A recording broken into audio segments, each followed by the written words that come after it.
sou patriota. Invasores de poderes. Seriam perigosos terroristas ou viajantes da maionese? Nos Estados Unidos, o Ministério da Justiça e os tribunais trataram o problema de forma racional, com a frieza característica de quem tem raízes britânicas. Uma democracia consolidada trata qualquer problema com os instrumentos existentes, as leis e regras existentes. Embora os Estados Unidos seja a terra dos super-heróis, ninguém cogitou um super-herói com poderes especiais para enfrentar um bando de viajantes da maionese. E lá a coisa foi bem mais grave. Cerca de 140 policiais foram agredidos e um deles foi morto por um grupo da multidão de 2.000 manifestantes. Aqui foram 4.000. No Brasil varonil sem Rivotril, prevaleceu o quê? A emoção, o delírio, coisas típicas de povos latinos. Neste vídeo você vai ver as diferenças entre os dois países na forma de lidar com o mesmo problema. No Brasil, no dia seguinte às invasões, os chefes dos três poderes assinaram uma nota classificando o que ocorreu como atos terroristas, que tem penas severas, mínima de 12 anos de reclusão, podendo chegar a 30. Na decisão que determinou a prisão dos envolvidos, o ministro do STJ, Alexandre de Moraes, fez o mesmo, declarou as ações como atos terroristas contra a democracia.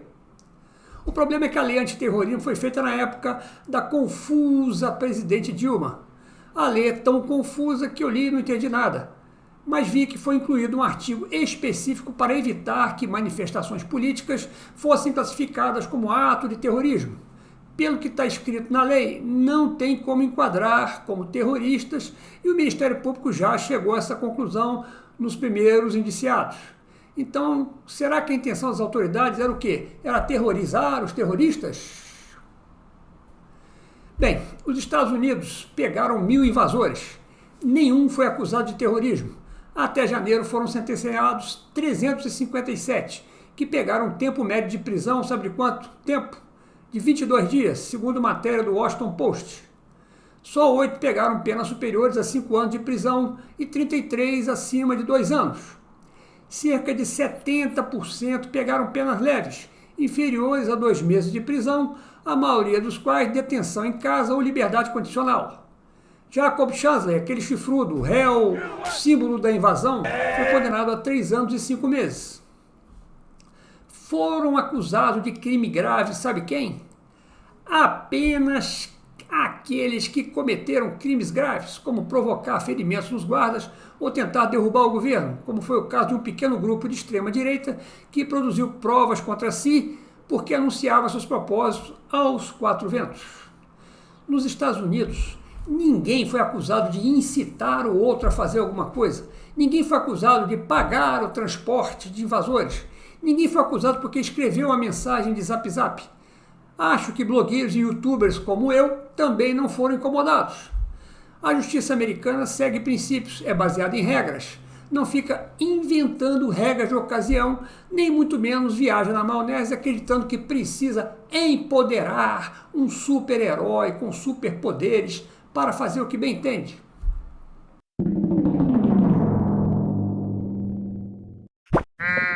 Ora, Xandão! Uma mola, mané!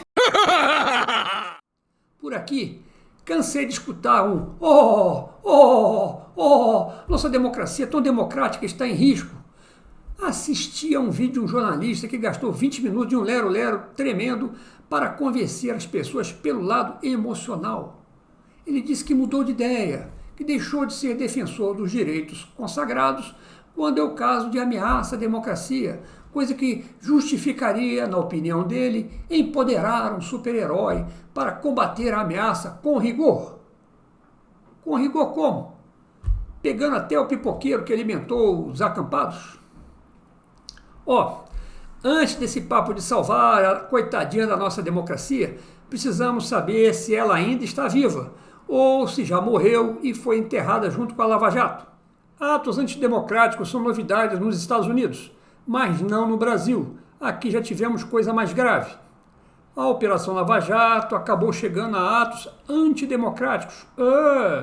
Descobriu que nossa democracia estava sob ameaça bem pior que invasão de prédios públicos por viajantes da maionese. estava ameaçada por poderosos oligarcas do setor privado associados a oligarcas do setor público. Não é minha opinião, este canal só divulga fatos. Vamos ver o que disse o ministro Roberto Barroso do Supremo Tribunal Federal em 2019. O que ele falou é algo raríssimo de se ouvir de quem ocupa um dos mais altos cargos da República. Por isso, preste atenção. Que ele me desculpe pela edição de sua fala que precisei fazer para reduzir a 50 segundos o que eu preciso mostrar. Mas no blog do canal eu deixo o link para a íntegra de sua exposição. Vamos assistir. A corrupção existente no Brasil não foi produto de casos isolados ou pequenas fraquezas individuais. Envolveu um espantoso arco de alianças, que incluíram empresas privadas, empresas estatais, agentes públicos, agentes privados, partidos políticos, membros do Legislativo, membros do Executivo. A meu ver, e esse é o meu diagnóstico, o que aconteceu aqui foi um pacto oligárquico, celebrado por parte da classe política, parte da classe empresarial e parte da burocracia estatal. Um pacto de saque ao Estado brasileiro. Essas pessoas se consideravam sócios do Brasil, e cobravam uma participação em todos os contratos públicos relevantes. Portanto, não se identificaram casos isolados. Era um modo de fazer negócios e de se fazer política. Não havia um contrato público relevante em que os agentes públicos responsáveis não cobrassem um percentual, como se fossem sócios e não pessoas que estivessem desviando dinheiro. O ministro Barroso deu tom da gravidade dos pactos oligárquicos, da corrupção institucionalizada, dos desvios de dinheiro de todos os contratos de valor relevante com o governo e com a Petrobras. Subornos que também tinham como destino os cofres de partidos políticos. Não de um, nem de dois, mas de um monte deles, dos principais. Com isso, nossa democracia foi parar aonde? Na UTI. Isso em 2016, quando rolava o impeachment da presidente Dilma Rousseff. Nesta época, o ex-ministro José Dirceu cogitava uma forma de salvar o seu partido da morte iminente. Ele queria um remédio chamado leniência. O remédio teria como efeito colateral um perdão judicial para os demais partidos envolvidos em atos antidemocráticos. Nesta época, onde estava o nosso atual herói com superpoderes? Ele era o ministro da Justiça. Vamos ver a reação do ministro Alexandre de Moraes ao tomar conhecimento do remédio cogitado por José Dirceu. Segundo o ministro Alexandre de Moraes, os partidos não tinham salvação. O remédio aplicável, segundo a legislação, seria a pena de morte, o castigo da extinção em decorrência de terem se beneficiado de atos antidemocráticos. Mas, e aí? Será que ninguém teve interesse em salvar a nossa democracia dos atos antidemocráticos aplicando a lei? Extinguindo os partidos? Teve sim. 3 renomados juristas brasileiros, entre os quais Modesto Carvalhosa, entraram com processo no STF pedindo a extinção desses partidos. Iniciativa que não deu em nada. Na eleição de 2022, os 4 candidatos que receberam mais votos eram todos de partidos escalados para serem extintos. Os patriotas invasores querem o quê? Eles querem ordem, lutam por ordem. Mas como são viajantes da maionese sem noção, usaram como arma a desordem. Olha, eu fico com dó dessa gente oriunda do interiorzão de cidades do Brasil, com idade média de 45 anos, idade suficiente para desconfiar da desinformação que eles recebiam via WhatsApp. Porém, viajante da maionese, ele quer acreditar, ele quer certezas, não quer pensar. Os Estados Unidos estão sendo clementes com seus viajantes da maionese. Aqui o clima é o oposto, é o de punir com rigor. É a cultura da novela. O vilão apronta a novela inteira. Quando ele se dá mal no final, o povão fala: agora tem que pagar, e destila o seu ódio. Na vida real, esse ódio foi transferido de Bolsonaro para os seus seguidores, invasores dos poderes. Eles têm que pagar pelo que aprontaram, são terroristas.